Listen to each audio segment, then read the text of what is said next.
जी नाज़रीन, डॉक्टर ताहा नज़ीर आपसे मुखातिब है। मैं अभी यहाँ पे वर्जीनिया में मौजूद हूँ और वर्जीनिया में मौजूद होते हुए मुझे इस चीज़ का बड़ी शिद्दत से एहसास हुआ कि यहाँ पे जो रहने वाले लोग हैं वो अपनी फ़ौज के साथ, अपने पैरा ट्रूप्स के साथ, अपनी आर्मी के साथ, वो चाहे आर्टिलरी हो, इन्फेंट्री हो, नेवी हो, कोस्टल गार्ड्स हों, वो अपनी पूरी फ़ौज के साथ बड़ी मोहब्बत और अकीदत का इजहार करते हैं। हर लेवल पे हर तरह की उन्हें सपोर्ट फराहम करते हैं। इनका ये ताल्लुक़ किस तरह से इस्टेब्लिश हो गया, इनकी इश्क और मोहब्बत का ये जो दास्तान यहाँ पे रकम हुई फ़ौज की और आवाम की, ये कैसे होगी? ये एक दो दिन की कहानी नहीं है, बल्कि मैं समझता हूँ कि अगर आप यूरोप में भी देखें, वो चाहे उनकी नस्ली बुनियाद पे हो, कौमी बुनियाद पे हो, वहाँ पे भी उनकी जो चाहे फ़्रेंच हो, स्पेनिश हो, फ्रेंच हो, आयरिश हो, उनकी भी अपनी फ़ौज के साथ एक बड़ी हम आहंगी और मोहब्बत और अकीदत का एक रिश्ता मौजूद है। और जिस मुल्क के अंदर, जिस कौम में ये रिश्ता मौजूद हो, तो ऐसी कौम, ऐसे मुल्क की हदूद, उनकी सरहदें महफूज रहती हैं। लेकिन जहाँ पे ये रिश्ता कमज़ोर हो जाए, तो फिर फ़ारन जो बैरूनी ताकतें हैं, उनके लिए उस घर में, उस मुल्क के अंदर दरोज़न करना आसान होता है।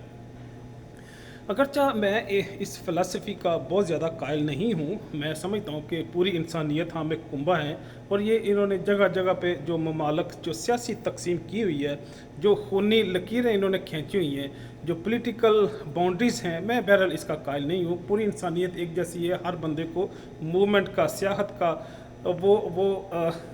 उसको आज़ादी होनी चाहिए।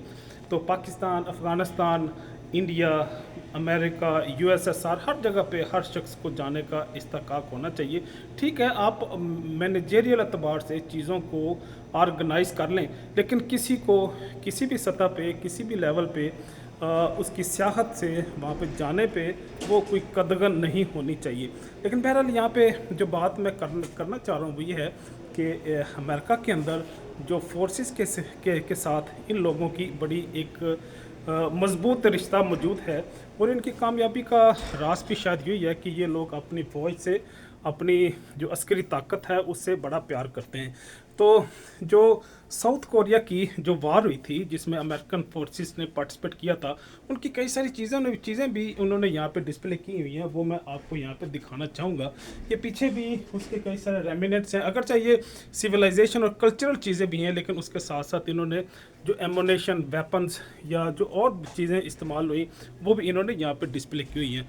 और ये भी जो मिलिट्री पर्पज़ के लिए डिफरेंट टूल्स और इक्विपमेंट यूज़ हुए उस दौर में, आज से कुछ 75 ईयर्स बिफोर, वो भी इन्होंने यहाँ पे डिस्प्ले कर दिए।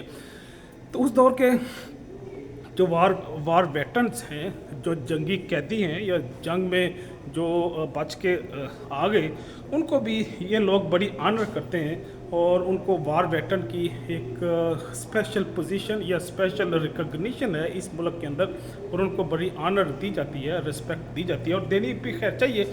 जिसने किसी मखसूस कौम या मखसूस मुल्क को सर्व किया हो मखसूस टाइमिंग के लिए, तो उसको उसकी रिस्पेक्ट भी देनी चाहिए। तो गोया ये लोग, ये कौमें भी अपने जो वार वेटरन्स हैं, जिन्होंने ज़िंदगी में फ़ौज को या मुल्क को, हुकूमत को, वतन को जिन्होंने सर्व किया हो, उसको ये लोग रिस्पेक्ट देते हैं। तो उनकी भी डिफरेंट इन्फॉर्मेशन यहाँ पे मौजूद है। तो गोया आपके साथ यूँ ही वर्जीनिया के अंदर खड़े होकर इन्फॉर्मेशन शेयर करना मकसूद था कि जो कौमें अपने अपने मुल्क की अस्करी ताकत के साथ, अपने दफा के साथ, डिफेंस फोर्सेस के साथ खड़ी होती हैं, उनकी डिफेंस फोर्सेस भी एक तवानाई, एक जुर्रत, डेडिकेशन और कमिटमेंट के साथ उस कौम की हिफाजत करते हैं। और इस चीज़ का हम हर जगह पे, हर सतह पे नज़ारा भी करते हैं। इजाज़त चाहूँगा। अल्लाह हाफ़िज़।